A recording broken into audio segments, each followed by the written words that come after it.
hello, salam sejahtera Malaysia. Selamat datang tuan-tuan dan puan. Kepada yang baru di dalam channel ini, selamat bergabung admin ucapkan. Saudara-saudara yang saya amat hormati, ada banyak berita yang menggemparkan di media sosial. Bercakap tentang politik, bercakap tentang kerajaan hari ini akan ditumbangkan dan sebagainya.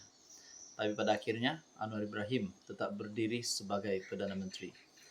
Tapi saudara-saudara, kalau nak cakap Anwar ditumbangkan, siapa yang akan tumbangkan Anwar? Adakah Tun Mahathir ataupun kepimpinan daripada PN? Bercakap tentang Tun Mahathir, saya mendapat satu maklumat daripada media sosial. Dalam satu video, dan saya telah mengambil caption tersebut di dalam video tersebut yang berkata, Tun Mahathir bersuara, "Aku akan pergi tak lama lagi." Menerusi FB page yang saya lihat daripada media sosial, saya pun tak pasti apa maksud di dalam caption ini, pun tak pasti caption ini ataupun video ini hanya dibuat-buat ataupun palsu. Tapi di dalam video ini terdapat rakaman Tun Mahathir memandu kereta. Saudara-saudara, di saat Tun Mahathir usianya yang menjelang ataupun mencecah 100 tahun pada tahun ini, tahun 2025. Ada yang kata Mahathir tidak akan bertahan untuk tahun-tahun yang akan datang. Ada yang kata tak lama lagi Mahathir akan pergi. Kalau saya saudara-saudara secara pribadi, bagi saya Mahathir perlu rehat saja di rumah. Tak perlu lagi sibuk tentang politik berkaitan dengan pemerintahan Anwar dan apa-apa sajalah. Ada yang kata Tun Mahathir patut rehat. Usianya yang sudah terlalu tua, takkanlah masih mau sibuk, masih mau aktif dalam politik. Tapi pada akhirnya kita doakan kesehatan Tun Mahathir. Jadi di dalam caption ini, Tun Mahathir berkata, "Aku akan pergi tak lama lagi." Nah, mungkin ini tanda-tanda ataupun mungkin ini hanya kenyataan Mahathir secara spontan yang membuat netizen rasa cemas, membuat netizen rasa terkejut, terutamanya kepada penyokong Tun Mahathir. Kalau nak cakap Mahathir kritikal, saya setujulah kalau beliau kritikal dalam keadaan politiknya, karena tidak mampu lagi tumbangkan Anwar dan telah kalah teruk pada pilihan raya umum ke-15 yang lepas. Jadi saudara-saudara yang saya amat hormati, tuan-tuan dan puan, apa pula pandangan dan respon dan komen Anda berkaitan dengan caption Tun Mahathir bersuara, "Aku akan pergi tak lama lagi." Apa komen Anda? Hai, hello, salam sejahtera Malaysia. Selamat datang ke channel Fels Lifestyle. Tuan-tuan dan puan yang saya amat hormati, terima kasih kerana terus setia dan terus bersama di dalam channel ini. Saudara-saudara yang saya amat hormati, ini adalah berkaitan dengan skandal rasuah di Sabah. Apa perkembangan terkini daripada SPRM dan apa yang berlaku kepada beberapa nama yang terlibat yang disebut di dalam skandal rasuah di Sabah, termasuk kepimpinan Kerajaan Negeri Sabah, termasuk Ketua Menteri Sabah, Haji Jinor. Adakah skandal rasuah Sabah yang berlaku hari ini akan menyebabkan nama-nama di dalam skandal rasuah Sabah ini yang tersenarai, yang disebut akan ditangkap, akan dipecat? Nah, kalau Ketua Menteri Sabah terlibat dengan perkara begitu, adakah dengan ini Ketua Menteri Sabah yang baru, calon yang baru akan diumumkan? Jadi saya pun bertanyalah dengan subscriber ataupun viewers di dalam channel ini. Di dalam komen, ada beberapa komen yang saya lihat. Saya terima banyak komen, tapi ini adalah komen yang saya nak ulas. Saya pun tanyalah, adakah Bung Mokhtar boleh dan layak untuk menjadi Ketua Menteri Sabah yang baru? Nah, ini satu komen. Ada yang berkata, harap-harap Datuk Seri Jeffrey Kitingan jadi Ketua Menteri Sabah. Sah. Dr. Jeffrey dipilih, tapi oleh Kementerian Netizen belum rasmi lagi. Di bawah pula komen seterusnya berkata, tiada harapan Bung Mokhtar jadi Ketua Menteri. Mungkin kita boleh cakap tiada harapan, tapi kalau Bung Mokhtar jadi Ketua Menteri, agak-agak apa yang akan berlaku kepada pemerintahan di Sabah? Itu satu soalan lah. Dan mungkin juga tidak mustahil untuk Bung Mokhtar menjadi Ketua Menteri Sabah. Tapi bagaimana untuk UMNO Sabah akan menang pada pilihan raya negeri Sabah pada tahun 2025 ini? Adakah Bung Mokhtar dan Syafi Abdal akan mengadakan satu pakatan baru? Ataupun parti-parti lokal di Sabah akan bergabung untuk tumbangkan JRS? Nah, ini menjadi persoalannya lah.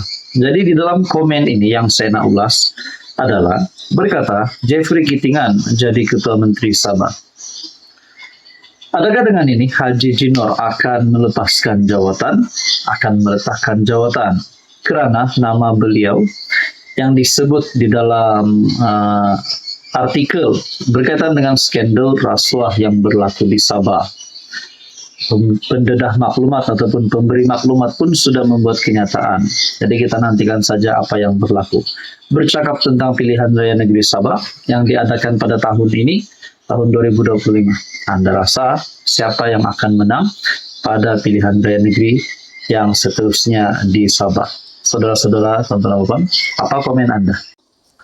Hai, hello, salam sejahtera Malaysia. Selamat datang ke channel Fels Lifestyle.